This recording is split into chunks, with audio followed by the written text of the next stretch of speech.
Bonjour à tous.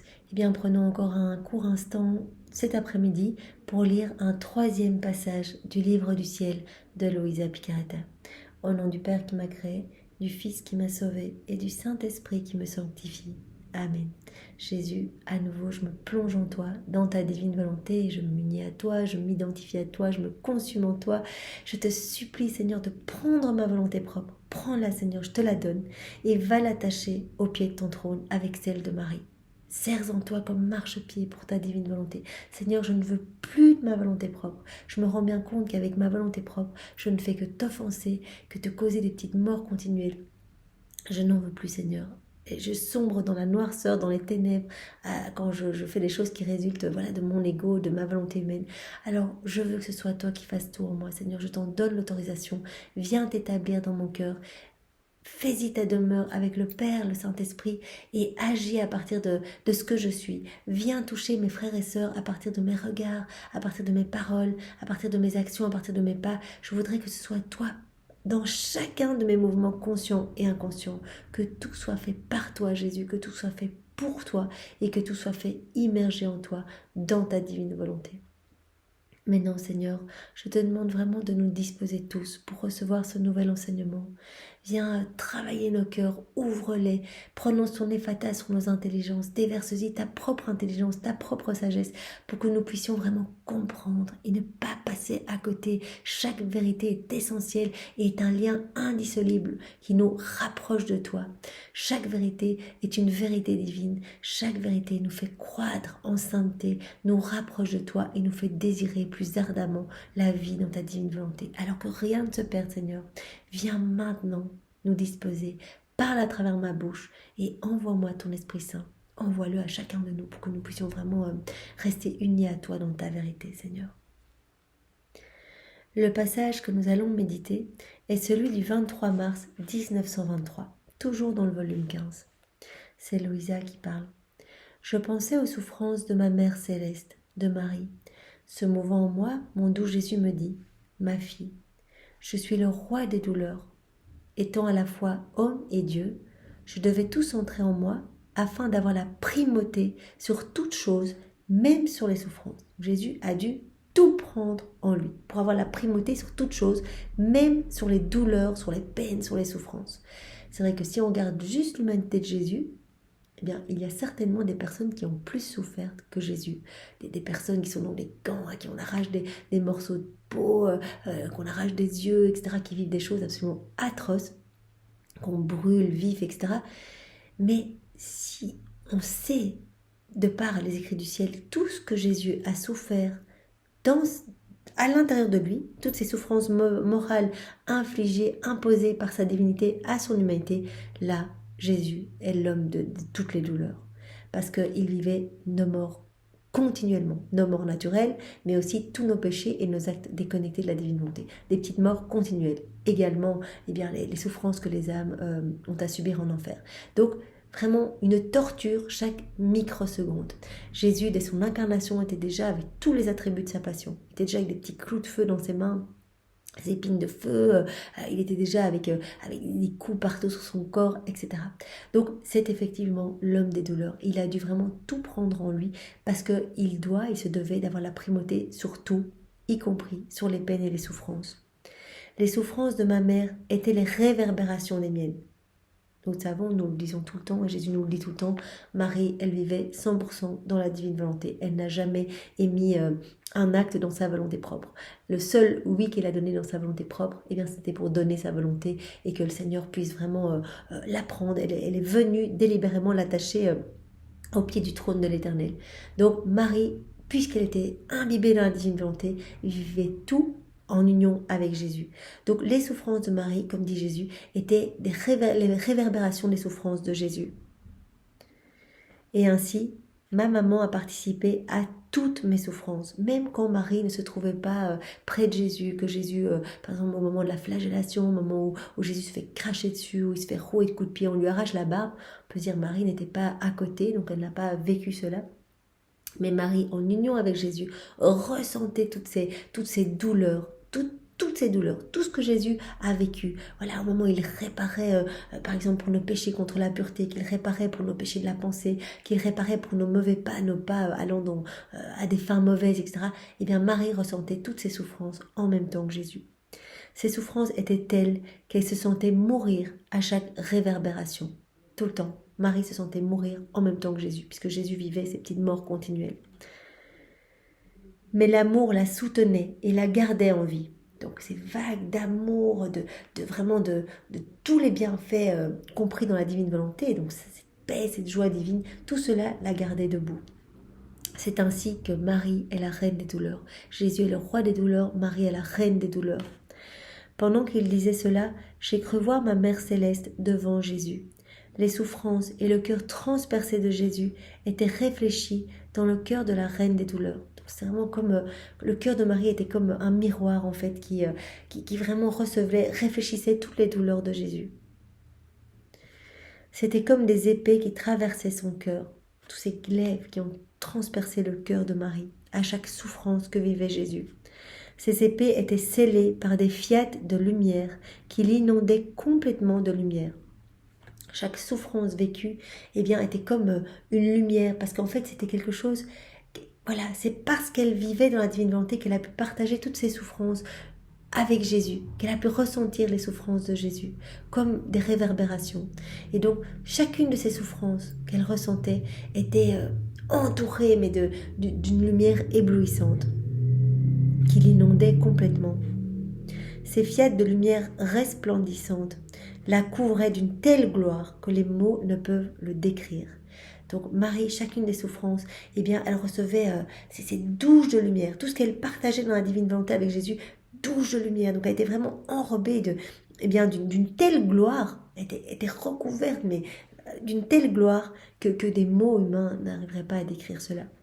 Jésus dit, « Ce ne furent pas les douleurs qui firent de ma mère la reine des douleurs et la firent briller d'une telle gloire, mais mon fiat omnipotent, c'est parce qu'elle était dans la divine volonté qu'elle a pu recevoir toute cette gloire.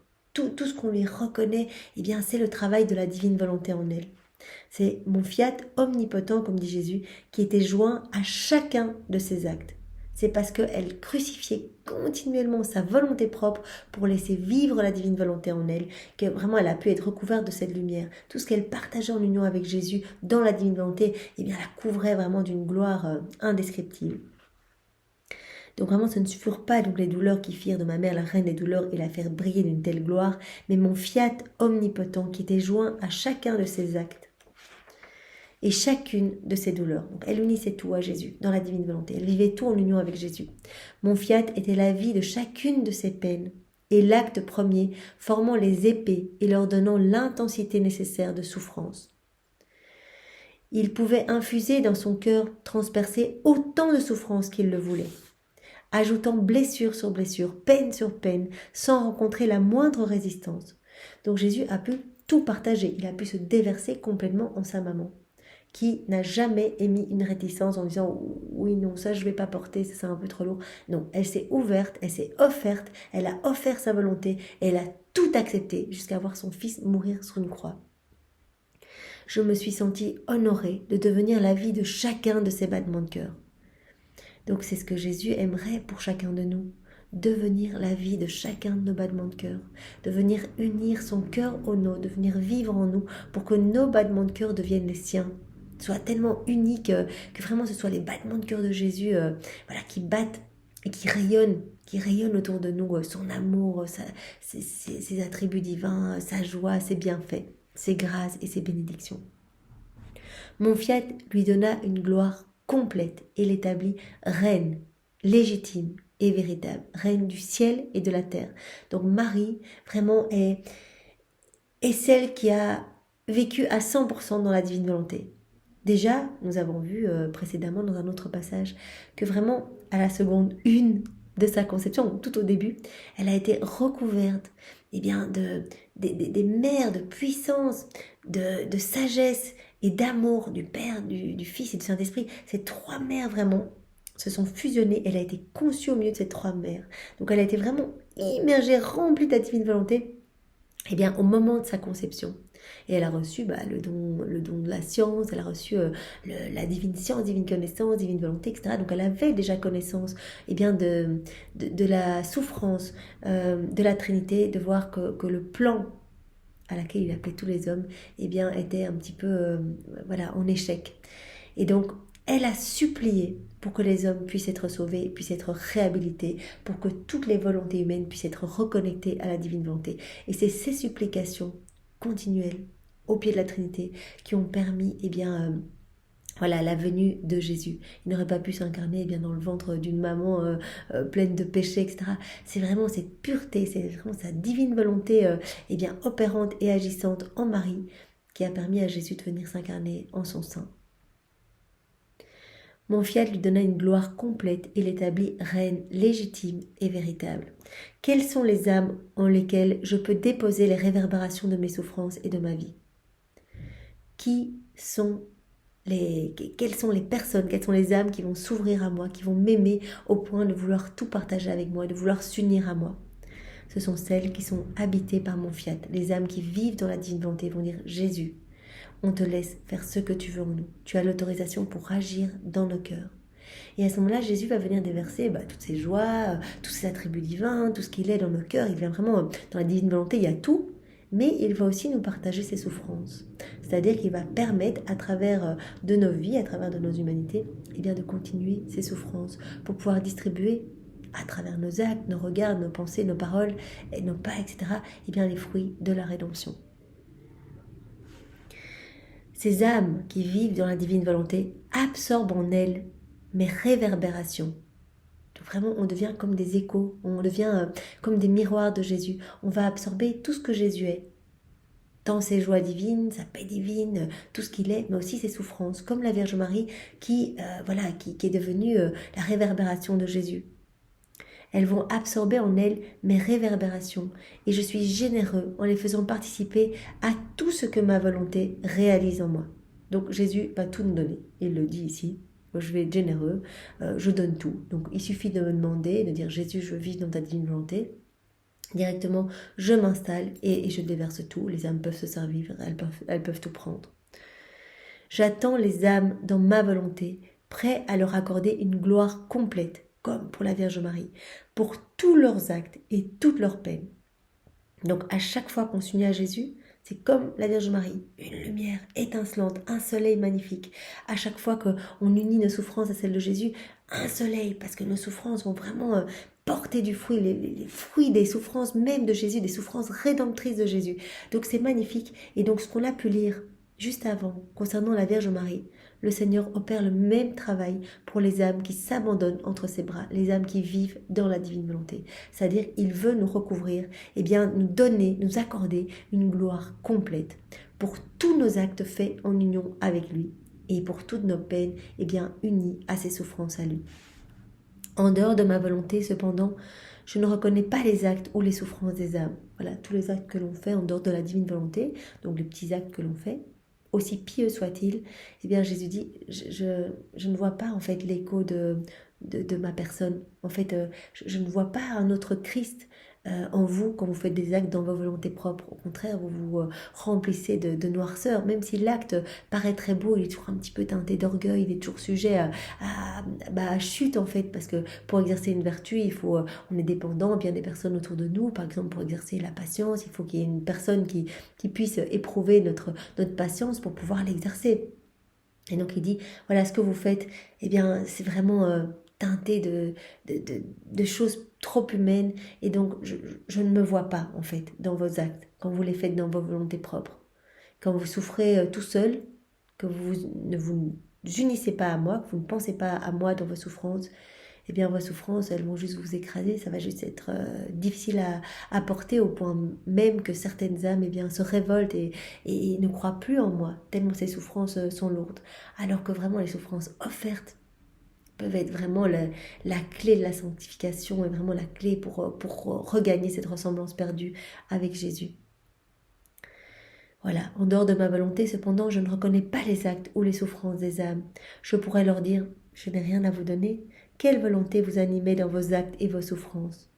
Jésus donne si on s'unit à lui. Il nous donne tout, une générosité inouïe, il nous donne tout. Mais si on choisit de le faire sans lui, bah, il ne nous donne pas. Alors il dit, ben voilà, si vous ne voulez pas de moi, que vous m'étouffez dans votre cœur, que ma divine volonté est asphyxiée en vous, ben, alors à ce moment-là, vous êtes dans ma volonté permissive, je vous laisse faire, mais, mais vos actes ben voilà, sont purement humains et n'amènent que misère. Donc vous allez de plus en plus voilà, dans la tristesse, etc. Si vous vivez, choisissez délibérément de vivre sans moi. Quelle volonté vous animez dans vos actes et vos souffrances? Donc, il faut toujours regarder ce qui nous anime. Quelle est notre intention? Voilà, est-ce qu'on veut s'unir à Jésus pour lui amener de la gloire, pour vraiment qu'il vienne souffrir en nous, continuer vraiment ses souffrances en nous, par exemple pour les souffrances, ou qu'on vit une situation avec Jésus pour le laisser rayonner à travers nous eh bien, sa joie, pour laisser rayonner à travers nous ses vertus, ses attributs divins, etc. Donc c'est vraiment important de regarder, eh bien, voilà, il y a deux choses importantes, l'attention et l'intention.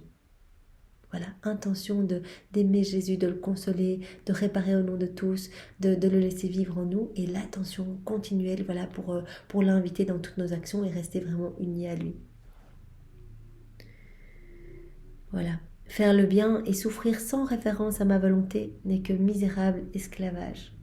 Puisqu'on dépend un petit peu de nos propres ressources humaines, voilà, de notre courage, et donc on va chuter à la moindre tentation, etc. Seulement ma volonté accorde une véritable domination, une vraie vertu et une véritable gloire pouvant transformer ce qui est humain en divin. C'est la seule possibilité que nos actes humains deviennent divins, c'est en nous unissant à Jésus. C'est impossible autrement. Si on ne s'unit pas à Jésus, nos actes n'auront qu'une petite portée limitée. Alors il y aura moyen, comme les saints l'ont fait, eh bien, d'accéder au paradis, de gagner une sainteté voilà, par l'exercice de vertu, des vies difficiles, souvent voilà, des âmes martyrs, etc. Mais le Seigneur nous dit, ben voilà, vous êtes les ouvriers de la dernière heure, je vous propose un cadeau, c'est tout facile, en fait, il suffit de le vouloir, l'intention, de vivre dans ma divine volonté, je donne tout directement, c'est moi qui fais le travail, et je vous donne ma gloire, je vous donne ma sainteté, et je vous recouvre à chaque fois de ma lumière, donc c'est vraiment quelque chose de facile. Il dit, voilà, en plus, les âmes qui accèdent à la sainteté vraiment par leur propre force, eh bien vraiment, il l'a montré à Louisa, elles prennent un escalier en bois, elles sont un petit peu petites et trapues, donc elles arrivent au ciel, mais elles ne détiennent pas cette source jaillissante de bienfaits que Jésus veut donner à toutes les âmes qui s'abandonnent entre ses mains. Les âmes qui s'abandonnent entre ses mains, eh bien, vont pouvoir prendre directement l'escalier d'or et arriver et vraiment être baignées dans la gloire divine, directement immergées avec Jésus dans sa gloire. C'est ça qu'il a dit. Je vous garderai avec moi au paradis, dans ma gloire. Vous serez les plus beaux joyaux de mon trône. Mais c'est incroyable, ça donne vraiment envie. On n'a pas envie de passer à côté de ce beau cadeau. Eh bien, Jésus, vraiment merci une fois de plus pour ce bel enseignement. Sois loué, béni et glorifié dans ta divine volonté au nom de tous. Au nom du Père et du Fils et du Saint-Esprit. Amen. Passez une belle journée. Soyez tous bénis. Au revoir.